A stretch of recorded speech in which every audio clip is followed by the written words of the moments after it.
Halo semuanya, selamat datang. Punya hobi masak dan pengen banget hobi itu jadi duit? Wah, pas banget. Kalian ada di tempat yang tepat. Cuma dalam 5 menit, kita bakal kupas tuntas gimana caranya ngebangun bisnis catering yang sukses. Dari nol. Pasti banyak dari kita yang punya mimpi kayak gini kan? Coba deh bayangin, bukan cuma asyik berkreasi di dapur, tapi kita juga jadi bagian dari momen-momen spesial orang lain. Mulai dari kawinan, sampai acara kantor. Keren banget kan? Yuk kita bikin mimpi itu jadi nyata. Oke, kita samain persepsi dulu ya. Apa sih catering itu? Simpelnya, ya nyediain makanan dan minuman buat acara. Tapi, ini lebih dari itu loh. Ini bisnis soal service dan hospitality. Dan cakupannya, wah luas banget.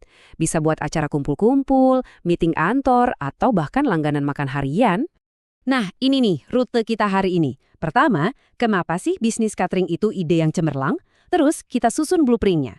Lanjut, kita ciptain menu andalan, nggak lupa ngurusin yang resmi-resmi. Abis itu, cari pelanggan pertama. Dan terakhir, gimana caranya biar bisnisnya awet dan sukses terus.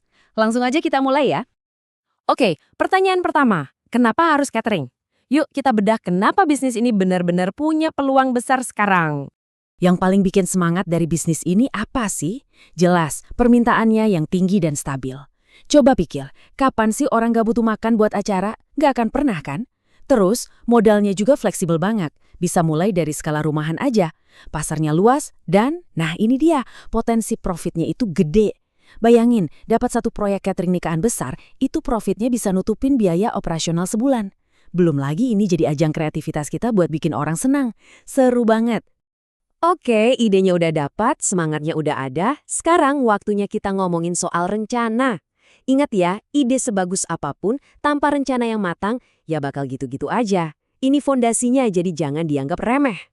Penting banget nih, sebelum beli panci atau kompor, riset dulu.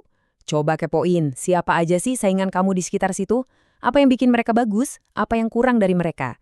Gini deh, coba akhir pekan, datangin pameran nikahan atau event lokal. Lihat langsung trennya apa, dan cari celah di mana kamu bisa masuk. Gampang kan? Nah, bisnis plan atau rencana bisnis ini, anggap aja ini GPS buat bisnis kamu. Semua ditulis di sini, super detail. Tujuannya apa, mau jualan layanan apa, harganya gimana, sampai kira-kira nanti dapat duitnya berapa. Ini penting banget, bukan cuma buat panduan kamu, tapi juga kalau nanti kamu mau cari suntikan dana. Sekarang kita coba pakai alat canggih namanya analisis SWOT. Gampangnya gini, kita petain. Apa sih kekuatan kita? Terus kelemahan kita apa? Nah, di luar sana ada peluang apa aja yang bisa kita ambil. Dan apa ancaman yang perlu kita waspadai. Dengan begini, kita jadi lebih siap tempur dan tahu harus ngapain. Nah, ini dia bagian yang paling seru. Saatnya kita nentuin mau dikenal sebagai catering yang seperti apa sih? Apa yang bakal jadi ciri khas kita? Gini, kamu nggak harus jadi jagoan buat semua orang. Justru lebih baik jadi spesialis. Fokus. Coba deh lihat di sekitarmu. Celahnya di mana? Mungkin belum ada catering sehat buat anak kantoran, atau yang khusus masakan daerah buat acara-acara tertentu. Kalau kamu bisa nemuin dan ngisi celah itu, wah, dijamin kamu bakal lebih cepat dikenal orang. Menu itu ibarat nyawa bisnis kamu. Bikin beberapa pilihan yang oke, tapi yang paling krusial, kamu harus punya satu signature dish. Satu menu andalan yang bikin orang kalau ngomongin kamu langsung bilang, wah, kamu harus coba catering itu. Menu andalannya juara banget. Soal harga, ini nggak bisa asal tebak ya. Harus dihitung bener-bener. Semua biaya masukin. Bahan, gaji tim, ongkos bensin, pokoknya semua. Nih, saya kasih tips pro. Usahain biaya bahan baku itu sekitar 30% dari harga jual. Kenapa? Biar kamu punya ruang buat nutupin biaya lain dan yang penting dapat untung. Sambil tetap bisa bersaing sama yang lain tentunya. Oke, rencana udah mantap. Sekarang waktunya eksekusi. Yuk kita urus semua hal teknis biar bisnis ini resmi berdiri dan siap jalan. Nah, ini checklist pentingnya. Pertama, soal hukum. Jangan sampai kelewat. Izin usaha, izin buat makanan, pajak, semua harus beres biar tenang.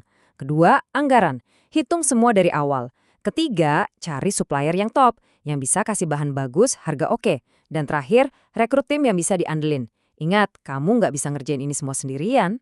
Soal duit, ini krusial banget di awal-awal. Jangan sampai nih, lagi semangat-semangatnya, duitnya habis di tengah jalan. Amit-amit ya. Jadi, rencanain sedetail mungkin. Biaya alat, bahan buat orderan pertama, dan yang paling penting, siapin dana darurat. Anggap aja ini jaring pengaman buat bisnis kamu. Oke, dapur udah siap, tim udah ada, menu udah mantap. Terus, gimana cara dapetin orderan pertama? Nah, sekarang kita masuk ke bagian marketing. Gimana caranya biar orang tahu dan mau pesan ke kita? Zaman sekarang, lupakan deh cara-cara marketing yang jadul. Medan perangnya itu sekarang ada di online. Punya toko di dunia digital itu bukan lagi pilihan, tapi udah jadi kewajiban mutlak. Ini dia beberapa strategi marketing jitu yang bisa langsung kamu coba. Bikin nama dan logo yang gampang diingat. Terus, racuni orang-orang di media sosial pakai foto-foto makanan yang bikin lapar. Oh iya, jangan cuma pamerin hasil jadi. Kasih lihat juga proses di balik layar atau testimoni pelanggan. Jadiin akun kamu sumber informasi, bukan cuma katalog produk. Jangan lupa juga kerja sama-sama I.O. dan kasih promo-promo khusus di awal. Nah, soal promo jangan pernah diremehin ya. Kasih diskon atau paket spesial di awal itu bisa jadi kail yang ampuh banget buat narik pelanggan pertama. Anggap aja ini investasi kecil buat dapetin pelanggan yang bakal balik lagi dan lagi nanti. Oke, memulai bisnis itu tantangan pertama. Tantangan berikutnya, gimana cara mempertahankannya biar bisa awet dan makin gede? Yuk kita bahas cara main di jangka panjangnya. Kalau bisnisnya udah jalan, kata kuncinya itu efisien. Catatan keuangan harus rapi, biar kamu tahu duit lari kemana aja. Stok bahan juga harus diatur bener-bener, biar nggak ada yang kebuang.